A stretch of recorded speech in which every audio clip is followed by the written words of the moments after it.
Secret Offer says, how do you do your workshops, in person or offline?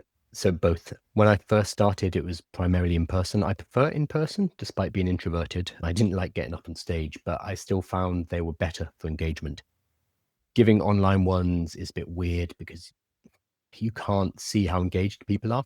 So you don't know whether what you're teaching them is getting through to them. So I prefer in person. So now I only do in person ones which are in international locations I want to go to. So I use it basically to get holidays. Don't tell my clients that. But generally, I will fly in somewhere, give the workshop, and then fly out a week later. So I use it as a way to travel as well. Because if I'm going to fly halfway across the world to give a 1 hour workshop, I damn well want to have a proper holiday as well at the same time. So now I only choose the ones in places where I want to go, which is quite nice. It's a nice position to be in. And then the other ones I give are charity ones. So they will be in London, where I'm based, pro bono, and I always do them in person as well. I just don't particularly like giving online workshops, but that is entirely me. Everyone's going to be different. So I have maybe 100 students who give workshops, and it is a mix. So a lot of people will do online and offline. Some people do only offline. Some people only do online, especially if they're in strange time zones. Sorry, not strange time zones.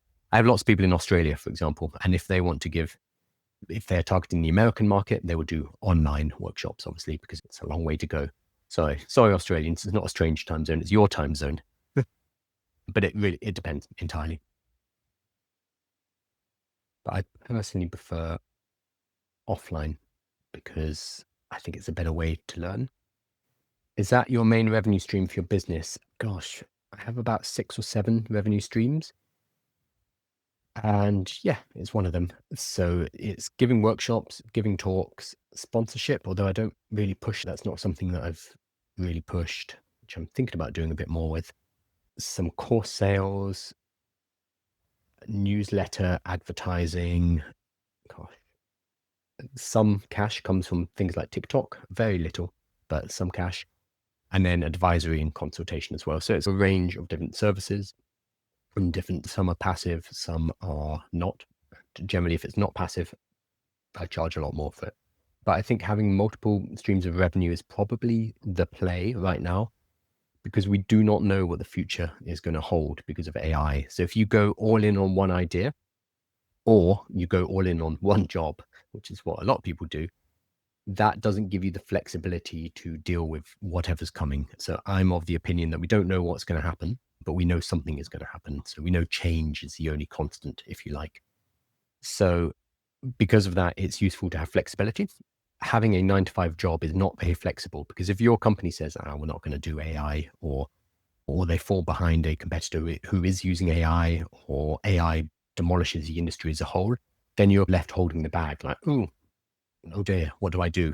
The job will cease to exist. Whether the industry falls or the company falls, there will be no job. So that's a very risky position to be in. That doesn't necessarily mean it's going to happen, but having one source of income, whether it's a job or a business, is very risky. So having multiple streams of revenue is handy because I know that if one gets demolished, if one gets removed immediately, at least I have other ones that I can then pivot directly into. So I think that generally is a useful way to think about money and income moving forward because we do not know what's going to happen. And it's a way to deal with uncertainty by diversifying. But obviously, if you find one thing is working really well and it's making a lot of money, you go all in on that, at least for a year or so. But we cannot assume that any income that we earn now will be around in 5 years' time. So people ask me this on the live. They're like, oh, you're teaching AI, but surely we won't need that in 5 years' time. No, maybe not. But that's why I have other business units in case, because I don't know. And I think that's probably the only sensible approach, is to basically admit I have no idea, so I need to be diversified. Have you considered starting an AI advisory agency or consultancy? You'd do better than McKinsey. Yeah, McKinsey are pivoting hard into it. The thing with consultancy, and I think McKinsey know this, and the Big Four know this, is that it is a risk to their model entirely because people can go to AI for advice now. They can say, hey, you are a McKinsey level consultant, give me advice on how to do X, Y, Z. That's going to remove the bottom of the market. However, the reason people hire McKinsey and the reason people hire law firms and the Big Four, KPMG, etc., advisory firms, is legal protection. So if I am a vice president at a company and we're running a project, sure, I could probably use AI. Sure, I could probably get my team to work it all out themselves. If you've ever seen a McKinsey deck, a presentation, mundane. Sorry for anyone who's at McKinsey, but I started going down that route when I was getting my MBA. I was looking at the consulting route and this whole thing about the McKinsey deck. It was a really big deal. And we got our hands on the McKinsey deck and it was like, oh, it's fine. It's a PowerPoint presentation. It's not very exciting. How have they built $1 billion business off this? Because this is the foundation of it. It's basically this deck, this PowerPoint deck that they go and use to help businesses.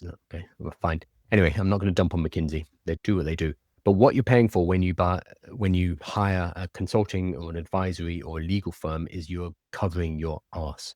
If stuff goes wrong, you have someone to blame. You can say, oh, McKinsey told me to do it. They're the problem. If something goes wrong and you've had lawyers check over your contracts, you can sue your lawyers. So you are paying to cover your ass. That's what you are doing when you use one of these firms. So it's not actually about the quality of the advice. It's not about the quality of the legal help or the advisory help that you get. It's about covering your butt. So you're covering your butt for your job. So if you're a VP in a company, you can say, it wasn't me, it was McKinsey. They told me to do it. And I just listened to them and we spent $2 million on that report. So they must have been right.